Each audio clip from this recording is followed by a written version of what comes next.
আমার প্রিয় ছাত্রছাত্রীরা, আশা করি তোমরা সবাই ভালো আছো। আজকে তোমাদের সঙ্গে যে বিষয়টি নিয়ে আলোচনা করব সেটি হলো পরিবেশ ও বিজ্ঞান অষ্টম শ্রেণীর একদম প্রথম অধ্যায়ের প্রথম ভাবমূল অর্থাৎ 1.1 বল ও চাপ। এই অধ্যায় থেকে 2 মার্কের ও 3 মার্কের কিছু ইম্পর্টেন্স প্রশ্ন নিয়ে কিন্তু তোমাদের সঙ্গে আজকে আলোচনা করব। অতএব বুঝতেই পারছো ভিডিওটা অবশ্যই ইম্পর্টেন্ট। চ্যানেলটি ভালো লাগলে অবশ্যই মনে করে সাবস্ক্রাইব করে দিও। তাহলে প্রথমে দেখে নাও 2 মার্কের জন্য কী কী প্রশ্ন এখানে আছে। এখানে একটা কথা বলে রাখি, তোমরা অবশ্যই বইতে প্রশ্নগুলোর উত্তর অবশ্যই পড়বে। এর সাথে সাথে আরও একটা কথা বলে রাখা দরকার, সেটা হলো কোনো প্রশ্নের উত্তর যদি তোমরা না পেয়ে থাকো অবশ্যই তোমরা কমেন্ট বক্সে লিখে জানাতে পারো, আমি তাহলে উত্তর সেখানে পোস্ট করব। প্রথম প্রশ্ন, প্লবতা বলতে কী বোঝায়? নেক্সট, বস্তুর প্লবতা সংক্রান্ত আর্কিমিডিসের নীতিটি লেখো। তারপরে প্রশ্ন, চাপ কি? এর এসআই এককটি লেখো। বল ও চাপের মধ্যে দুটি পার্থক্য লেখো। 4 নম্বর প্রশ্ন। 5 নম্বর প্রশ্ন, প্লবতা কোন কোন বিষয়ের উপর নির্ভর করে? 6 নম্বর প্রশ্ন, একটি লোহার ছোট পেরেক জলে ডুবে যায় কিন্তু লোহার তৈরি বিশাল জাহাজ জলে ভাসে কেন? কোনো বস্তুকে তরলে নিমজ্জিত করলে তার আপাত ওজন কমে, এর কারণ কি? নেক্সট প্রশ্ন, 1 নিউটন কাকে বলে? এটি কিসের একক? 9 নম্বর প্রশ্ন, বরফ জলে ভাসে কেন?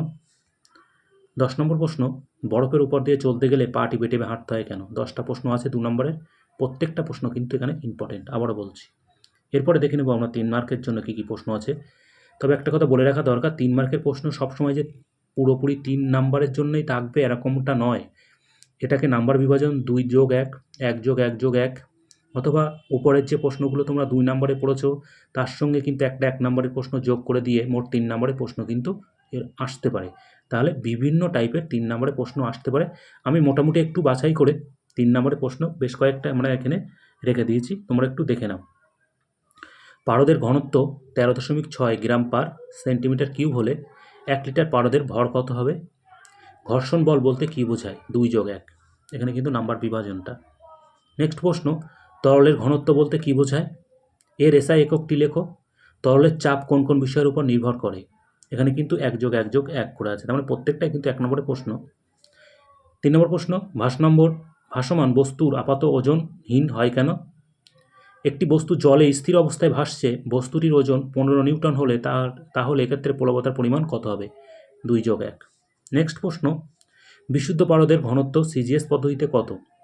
ঘন নিউটন ও ডাইনের মধ্যে সম্পর্কটি লেখো।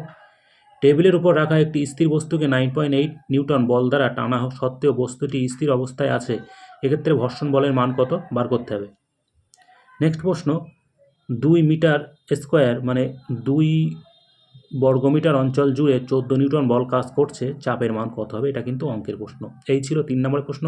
আবারও বলছি, চ্যানেলটি ভালো লাগলে অবশ্যই মনে করো সাবস্ক্রাইব করে দিও। চ্যাপ্টার ওয়াইজ 1 নম্বর, 2 নম্বর এবং 3 নম্বরের পরপর ভিডিও কিন্তু আসতে চলেছে।